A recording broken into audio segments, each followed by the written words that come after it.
समस्त दोषों का नाश, समूल काम का नाश, समस्त संबंध विच्छेद, ये एकमात्र भगवान का आश्रय लेकर भजन करने से हो जाते हैं। घबराना नहीं।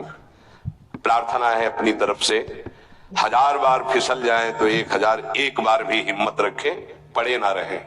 आखिरी श्वास तक हम बाजी जीतने की कोशिश करेंगे, क्योंकि ये खिलाड़ी किसी और के नहीं, हरि के ही हैं। ये काम, क्रोध, लोभ, मोह, मद, मत्सर्य किसी और की सामर्थ्य से सामर्थ्यवान नहीं, मेरे स्वामी की ही सामर्थ्य से सामर्थ्यवान है। जिस दिन हमारा अहम धूल दूषित हो जाएगा तो 1000 के बाद भी हम उन पर विजय प्राप्त कर लेंगे। इसलिए किसी भी स्थिति में कोई भी उपासक निराश तो होवे ना। प्रशंसनीय वो है जो इस समय विकार से लड़ रहा है, हर विकार को रौंद रहा है और अपने हृदय की मलिनता को सामने रख रहा है। कौन है हृदय की मलिनता को रखता है? प्रशंसनीय वो है इस समय जो अपने जीवन को संभाल ले।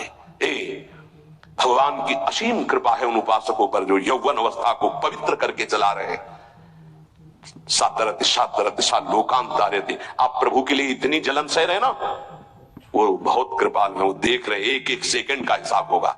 आप लोग ऐसा ना समझे कि आप जो कष्ट सह रहे हैं, आप जो जल रहे हैं, आप जो बेगों को सह रहे हैं, तो इसका कोई परिणाम नहीं। भगवान बिक जाएंगे, ध्यान रखना। वो देख रहे हैं, उनके लिए तुम सह रहे हो, उनके लिए सह रहे हो।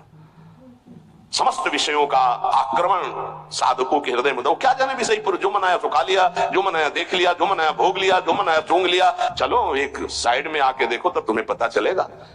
इसलिए हमारी प्रार्थना मानना, कभी भी किसी भी स्थिति में उदास, निराश और कदम पीछे मत हटाना।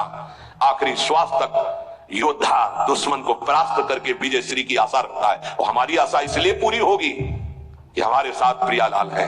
नागरी दासी जन्म जितायो, बलिहारी बलिहारी। ये क्या जाने, ये तो जरा सा छींक दोगे तो तैयार हो जाएंगे वो अल्लाह मचाने में। ये साधना जानते हैं क्या? ये चढ़ाई चढ़े हैं क्या कि फिसलने वाला कितना मेहनती होता है जो चढ़ के जाना चाहता है, फिसल रहा है, उसे कौन जानता है? इसलिए बड़े बड़े महापुरुष इस बात को साधकों को प्रोत्साहन देते रहते। विषय जी थोड़ी जाते, विषय जी तो जरा सी बात हुई ना तो तोप बना करके वो अपना रजिस्टर देखो पूरा काला, कभी नहीं वो देखेंगे लौट के। हाँ, एक बिंदु अगर कहीं चिट्ठी आ गई है ना तो वो अल्लाह मचा देंगे। साधक ऐसा, साधक है। 1000 बार परास्त होने पर भी हमारा वो उदासीपन नहीं आना चाहिए, निराश नहीं होना चाहिए। चूक गए, इस बार भी चूक गए, आगे बढ़ेंगे, रौनेंगे हम हरि नाम के बल से। हरसि हरि नाम जपत जय। निराशा नहीं आनी चाहिए अंतिम श्वास तक, क्योंकि युद्ध किसी साधारण से नहीं हो रहा। भगवान की शक्ति से संपन्न ये षड विकार हैं, कोई छोटे मोटे। भगवान के पुत्र बने जाकर कृष्णावतार में प्रद्युम्न कौन है? कामावतार, साक्षात काम प्रद्युम्न के रूप में अवतरित हो, भगवान के पुत्र रूप में। ये भगवत शक्तियों से संपन्न है। तो भक्त के ऊपर क्यों आक्रमण करते हैं? उसके अहंकार का नाश करने के लिए, शरणागति पुष्ट करने के लिए। ये अनुभव की बात कह रहा हूं। शरणागति में जहां कच्चाई होती तो वीर योद्धा घेरते हैं आसपास, तो हमारा मन भागता है प्रभु की शरण। त्राहिमाम तो कहते आओ, हम ही ने तो लगाया है इनको। नहीं, हम ना लगाते तो तुम अहंकार से फैल जाते। आओ, सच्ची कह रहे हैं, काम क्रोध लोभ हमारे बड़े सहायक हुए। जब जब ये तीर कमान संधान किए तो भाग पड़े अपने लोग, हरिशरणम, क्योंकि दूसरा रास्ता ही नहीं है। तो प्रणाम है इनको कि इन्होंने भगवान की शरणागति पुष्ट की, इन्होंने भगवान का आश्रय दिलाया। अगर ये जलाते नहीं तो इधर आना ही नहीं होता।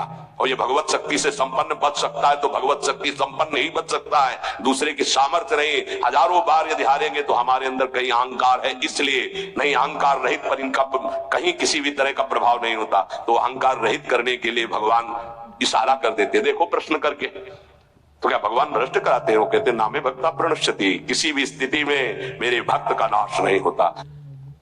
उपासक कामना के वशीभूत होने के कारण इस प्रेम का परिचय नहीं प्राप्त कर पाता।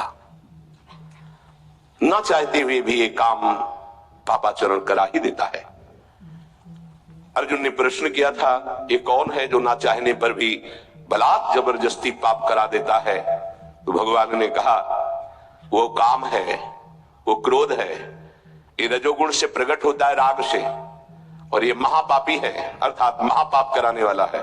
महासनो, ये कभी तृप्त नहीं होने वाला, चाहे जितना भोग लो।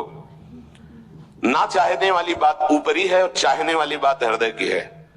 संसार शरीरों में भोगने से सुख मिलता है, अंदर बैठा है, और ऊपर से हम कहते हैं कि हम नहीं चाहते थे पर ऐसा हो गया।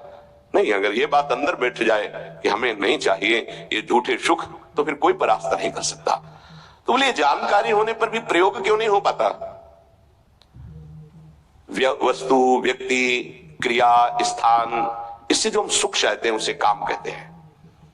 किसी शरीर से, किसी वस्तु से, किसी पद से।